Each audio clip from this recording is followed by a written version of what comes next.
Olá, tudo bem? Estamos de volta. Aqui quem vos fala é o professor Alexandre Ramos e vamos dar continuidade à aula de número 16, falando um pouco sobre as aproximações lineares. No vídeo passado, nós discutimos um pouco a intuição geométrica por trás das aproximações lineares. Vamos agora escrever formalmente como formular uma aproximação linear ou uma linearização de uma função f na vizinhança x0, y0, do ponto x0, y0, e com isso a gente consegue então produzir as aproximações lineares de uma certa função. Então, começamos com a definição da linearização, que vai ser uma função L de xy, duas variáveis, x e y, e essa função L vai ser igual a z. E z, sendo z obtido a partir da equação do plano tangente de uma certa superfície na vizinhança do ponto P0. Então, nós escrevemos essa função L de xy igual a z e, e o ponto z0 sendo igual a f de x0, y0, exclusivamente. Então, reescrevendo essa fórmula, passando o menos z0 para o lado direito, mais z0, e substituindo no lugar de z0, f de x0, y0, e no lugar de z, L de xy, nós ficamos então com a chamada linearização de f em x0, y0. Note que este termo da equação é idêntico a este termo da equação do plano tangente. Então, o que a gente vai fazer agora é tomar valores xy suficientemente próximos do ponto, do ponto x0, y0, tal que a aproximação de f de xy por sua linearização seja boa o bastante, dependendo do contexto em que essa linearização se faz necessária, né?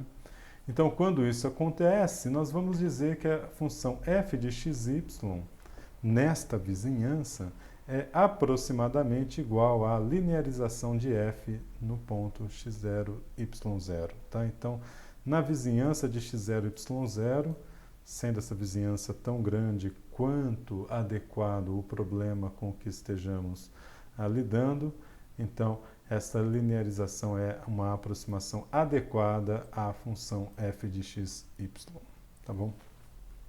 O próximo item da nossa aula é definir o que é uma função diferenciável.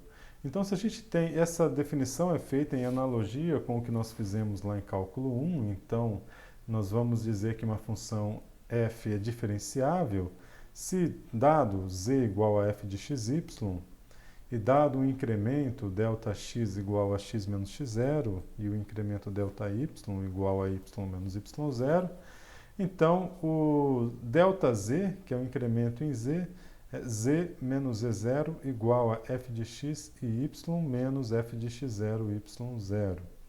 Então, tomando primeiro esses elementos, né, que são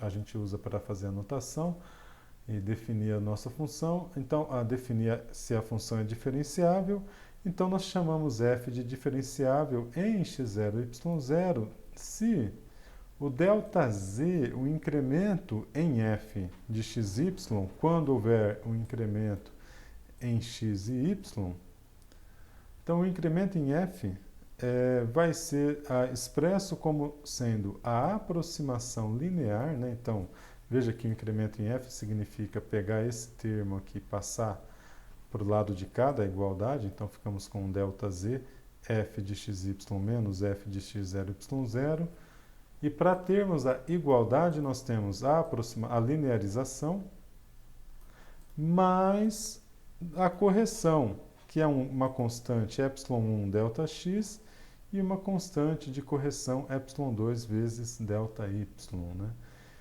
E o que vai acontecer é que no limite em que ε1 e ε2 vão a zero, vai valer se esse limite somente é válido se acontecer de ΔX e ΔY irem a zero também, tá bom? Então essa que é se nós tivermos uma função cujo incremento é expresso desta maneira, como a combinação entre a linearização mais um epsilon 1 ΔX mais epsilon 2 ΔX, então nós temos uma função diferenciável. Tudo bem que é possível fazer essa verificação, ela nem sempre é trivial de ser realizada, então eventualmente a gente pode tentar uma outra forma de linearização, e para fazermos isso, é uma forma que seja um pouco mais simples, né? E para fazer essa forma mais simples, nós podemos usar esse teorema aqui, que é o teorema 1, que diz, se as derivadas parciais de uma função f, derivadas parciais em relação a x e y da função f, existirem perto do ponto x0, y0 e forem contínuas em x0, y0, então f é diferenciável em x0, y0. Então esta é outra maneira da gente entender se a função de duas variáveis f de x, y, ela é diferenciável num certo ponto x0, y0. Vamos ver isso num exemplo, né? O exemplo 2 pede para mostrarmos que a função f de xy igual a x e elevado a xy é diferenciável em 1, 0. E depois ele pede para encontrarmos a linearização da função neste ponto. Por último, ele pede para utilizarmos a linearização para calcular o valor aproximado da função no ponto 1,1 e menos 0,1. Um segundo que a Mimosa ficou brava comigo. Então, de volta aqui, depois de deixar a Mimosa voltar para o reduto dela, vamos continuar. Então, vamos resolver esse exemplo, né? A primeira parte do exemplo é calcularmos as derivadas parciais de f em relação a x e y, tá bom? Então, para fazermos isso, né, escrevemos a derivada parcial de f em relação a x é igual a del de x e elevado a xy. E isso é igual a e elevado a xy vezes 1 mais xy. E aí, substituindo x igual a 1 e y igual a 0, obtemos 1. Analogamente, a derivada de f em relação a y é del y de x e elevado a xy, e essa derivada vai dar x² e elevado a xy. Né? O cálculo aqui é realizado considerando x constante. Substituindo x igual a 1 e y igual a 0, nós temos que f índice y de 1, 0 igual a 1. Então, tanto f índice x quanto f índice y, ou seja, as derivadas parciais de f em relação a x e y são contínuas. Tá? Então, se isso acontece, a função f vai ser diferenciável. E aí, a linearização L de xy no ponto 1, 0 vai ser escrita como L de xy igual a f de x0, y0, que é 1, né? Porque substituindo 1, 0 aqui, vai dar 1 vezes e elevado a 1 vezes 0. Então, 1 vezes e elevado a 0, 1. Então, esse é o 1, esse é o nosso Z0. Vezes f índice x efetuado em 1, 0, que é 1, vezes x menos x0, que é... x0 é 1, então x menos 1. Então, 1 vezes x menos 1 é simplesmente isso, né? A gente omite o 1 aqui, mais 1 vezes y menos 0, né? Então, 1 vezes y menos 0 fica o próprio y.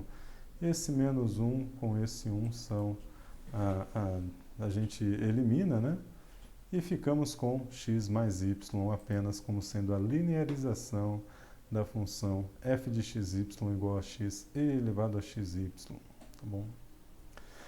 A aproximação linear desta função vai ser escrita em termos da linearização da função. Então, f de xy igual a x e elevado a xy pode ser aproximado por x mais y se estivermos suficientemente próximos de 1 e 0. Né?